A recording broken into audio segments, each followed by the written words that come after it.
Mars पर human colony बसाने के लिए डेली 100 लोगों की एक ऐसी 3 स्पेस फ्लाइट चलाएगा स्पेसएक्स। इलोन मस्क ने मार्स पर 10 लाख लोगों का एक शहर बसाने की योजना बनाई है। नमस्ते, मेरा नाम गौतम पटेल है और आज की वीडियो थोड़ी अलग है।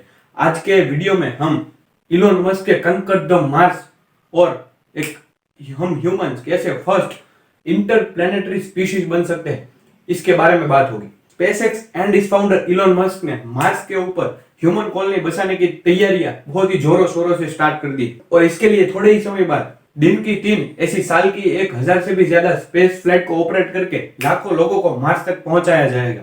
Is it really the distance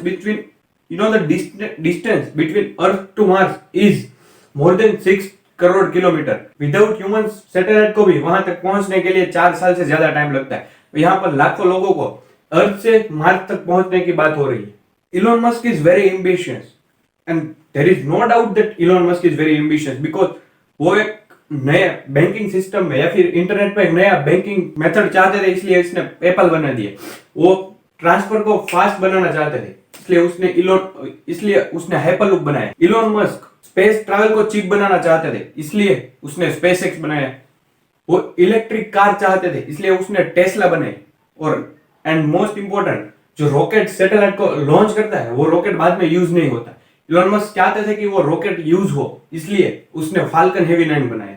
so there is no doubt that Elon Musk is very ambitious और वो मार्स पर 10 लाख लोगों का एक शहर बनाना चाहते हैं। स्पेसएक्स मार्स के चारों ओर स्टारलिंक सैटेलाइट का एक समूह लॉन्च करेगा जो कि मार्स पर बसे इस 10 लाख लोगों के शहर को इंटरनेट फैसिलिटी प्रोवाइड करेगा। इस प्लानिंग के लिए स्टारलिंक सैटेलाइट का बहुत ही इंपॉर्टेंट रोल प्ले रहने वाला है, ऐसा कहा जा रहा है। स्पेसएक्स के प्रेसिडेंट एंड सीओओ यानी कि चीफ ऑपरेटिंग ऑफिसर ग्वानी शॉर्टवेल ने हाल ही में कुछ डिटेल्स शेयर किए और हमारा तो काम ही यही है कि ऐसी इंपॉर्टेंट डिटेल्स, स्टडी रिपोर्ट या फिर सर्वे आप तक पहुंचाया जाए। तो क्या स्पेशल है इस डिटेल्स में?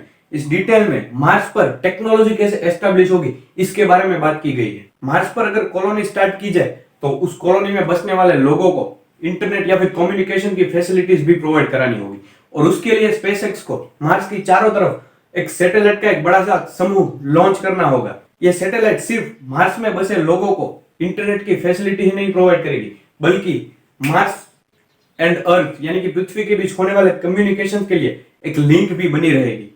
So that is the Starlink satellite system, that is the importance of the Starlink satellite system. और इस सैटेलाइट सिस्टम में कुछ 42,000 से भी ज्यादा सैटेलाइट्स को लॉन्च करने का एक बहुत ही विजनरी प्लान है इलोन मस्क का।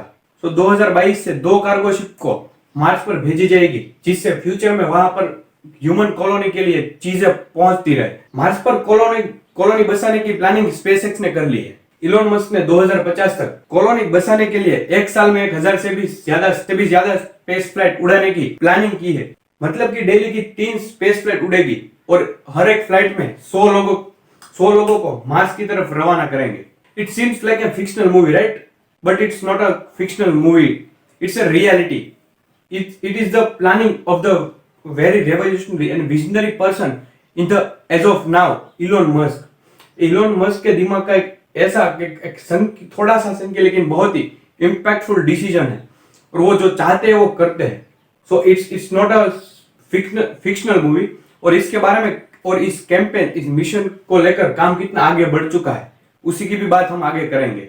इन एडिशन टू दैट 2 साल बाद यानी कि 2022 में इलोन मस्क 2 कार्गो शिप को मार्स पर भेजना चाहते हैं और इसके साथ 4 अन्य वेसल्स भी होंगे। तो फर्स्ट ऑफ ऑल 2 इंसान और 2 कार्गो शिप के साथ मार्स पर पहुंचने का इलोन मस्क ने 2024 का साल निर्धारित किया है। So now the role of Starship rocket will be very important to reach the Mars, because Mars पर कॉलोनी बसाने के लिए या फिर ह्यूमंस को अर्थ से मार्स तक पहुंचाने के लिए स्पेसएक्स का स्टारशिप रॉकेट बहुत ही मेजर रोल प्ले करने वाला है, क्योंकि इंसान को धरती से मार्स तक पहुंचाने के लिए इसी स्टारशिप रॉकेट का यूज होगा और इस तरह हम ह्यूमंस यानी कि इंसान ऐसी यूनिवर्स की पहली इंटरप्लैनेटरी स्पीशीज बन जाएंगे, क्योंकि यूनिवर्स में आज तक कोई भी ऐसी स्पीशीज या फिर लाइफ नहीं पाई गई जो कि एक प्लेनेट से दूसरे प्लेनेट की तरफ मूव कर रही हो, ट्रांसफर या फिर ट्रैवल कर रही हो। हम इंसान, अगर ये कैंपेन सक्सेसफुल होता है तो हम इंसान ऐसी पहली अंतर्ग्रहीय प्रजाति बन जाएंगे जो कि एक प्लेनेट से दूसरे प्लेनेट के बीच में ट्रैवल कर रही हो। which is good sign for humanity at all. And we all wishes that Elon Musk will become successful in that campaign, in that mission to conquer the Mars. भाई Elon Musk ने तो इंसान Mars पर रह रहा है ऐसे एक पेंटिंग्स भी बनवा ली, लेकिन पेंटिंग्स बनवाने से कुछ नहीं होता। इंसान को मार्स तक रियलिटी में एक्चुअली में पहुंचाने के लिए स्पेसएक्स को, इलोन मस्क को अपनी रिसर्च, अपनी स्टडी या फिर अपने मिशन कैंपेन्स की स्पीड बढ़ानी होगी, तभी ये चीज एक्चुअली में पॉसिबल हो पाएगी। So now here we talk about the Starlink internet service for the पृथ्वीवासी अर्थलिंक। स्पेसएक्स स्टारलिंक सीरीज की 5 सीरीज में 300 सैटेलाइट लॉन्च करेगा और थाउजेंड्स ऑफ सैटेलाइट का एक समूह रचेगा और ये सैटेलाइट को लो अर्थ ऑर्बिट में लॉन्च करेंगे, जिससे कि लो कॉस्ट इंटरनेट पूरी दुनिया में वर्ल्ड वाइड प्रोवाइड किया जा सके। तो यानी कि मैं भी हम कह सकते हैं कि आज जो हम इंटरनेट यूज कर रहे हैं जियो, वोडाफोन आइडिया या फिर एयरटेल का, उसकी जगह कल स्पेसएक्स का स्टारलिंक इंटरनेट सर्विस भी ले सकता है। तो फिलहाल स्पेसएक्स के रेडमंड में इस सैटेलाइट को डेवलप करने का काम भी स्टार्ट हो चुका है। In fact as of 18 October 2020 SpaceX की 800 से भी ज्यादा स्टारलिंक सैटेलाइट ऑर्बिट में घूम रही है। स्टारलिंक के जरिए स्पेसएक्स में से डायरेक्टली घर में ही super fast internet service provide की जाने वाली है। That's why I told you कि हमारा इंटरनेट पैक में से जियो, वोडाफोन आइडिया या फिर एयरटेल की जगह स्टारलिंक इंटरनेट सर्विस ले सकती है। कंपनी यानी कि स्पेसएक्स ने फेडरल कम्युनिकेशन कमीशन को अर्थ की लो अर्थ ऑर्बिट में 4425 सैटेलाइट लॉन्च करने की योजना प्रस्तुत की है। व्हाट इज द एफसीसी यानी कि फेडरल कम्युनिकेशन कमीशन?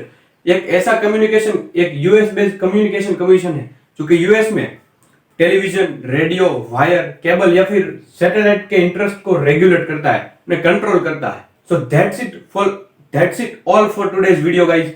अगर आपको ये वीडियो पसंद आए तो प्लीज लाइक एंड शेयर करना मत भूलना। कमेंट सेक्शन में इस टॉपिक के ऊपर आपका क्या व्यू पॉइंट है, आपका क्या ओपिनियन है, ये डालना भी मत भूलना। और अगर आपको मेरा काम पसंद आता है तो प्लीज चैनल को सब्सक्राइब करना मत भूलना। चलिए फिर मिलते हैं अगले किसी वीडियो में। Thanks a lot.